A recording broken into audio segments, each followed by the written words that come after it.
Now let me shift to Benghazi and Libya, where treason was committed. And here we got the pathological liar, Hillary. What went on there? If you take nothing else away, understand we switched sides on the global war on terror.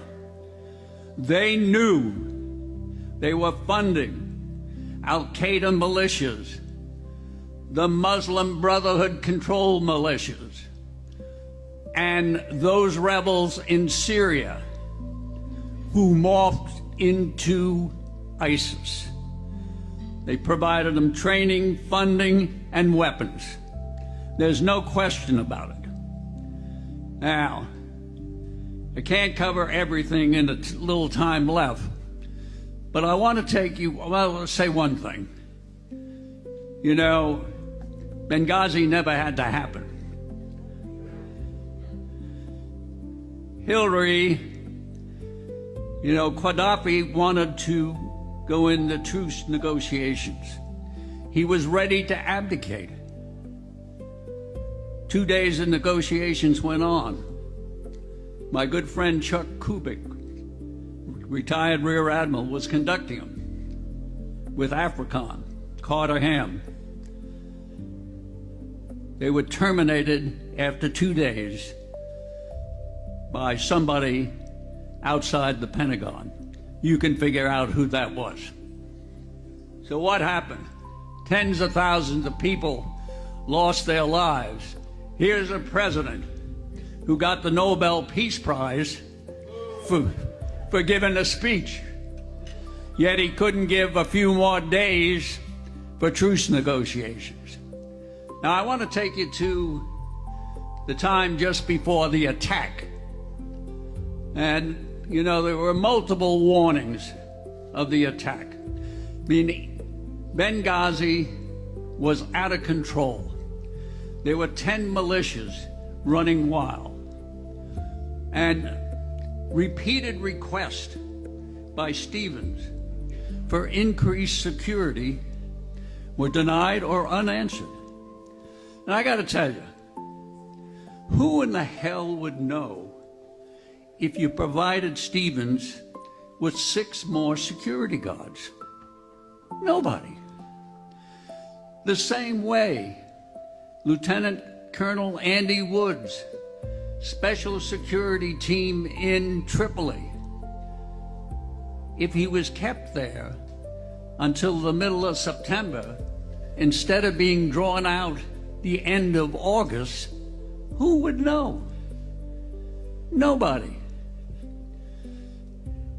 On the 11th of August, Stevens put out a cable. The security situation is unpredictable.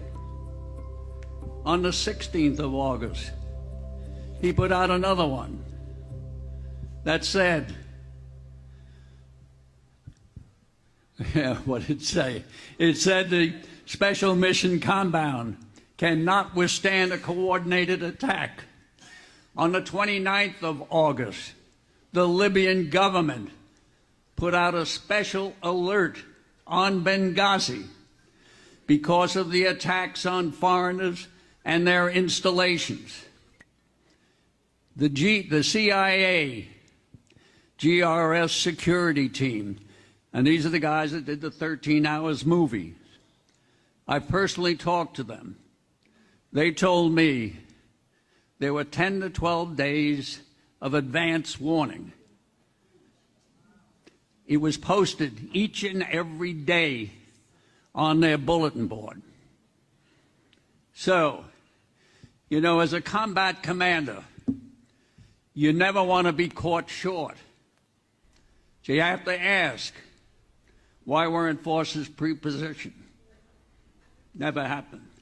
And even so, we had forces available that could have been brought to bear. We had C-130 gunships, one at Djibouti, which was 7 hours away. The other one, though, was at Sigonella. an hour and 45 minutes away. We had F-16 aircraft at Aviano. And I got to tell you, they're already loaded with their 20 Mike cylinders for airworthiness. They could have been there in 2.5 hours. We had a 130-man Marine Force recon team in Sigonella. We had the commanders in Stremis Force in Croatia with their own aircraft who could have been there in a matter of hours. They never got authority to go beyond Sigonella. We had a 65-man Marine fast team at Rota who were purposely delayed, making them change into civilian clothes. Mind-boggling stuff on the orders of you-know-who. So here you are, coming up in November. Here you got the pathological liar who couldn't handle the security of a pissy-ant 13-acre compound in Benghazi, and you now want to turn over the security of this great country to her? No way. That's got to be mind-boggling.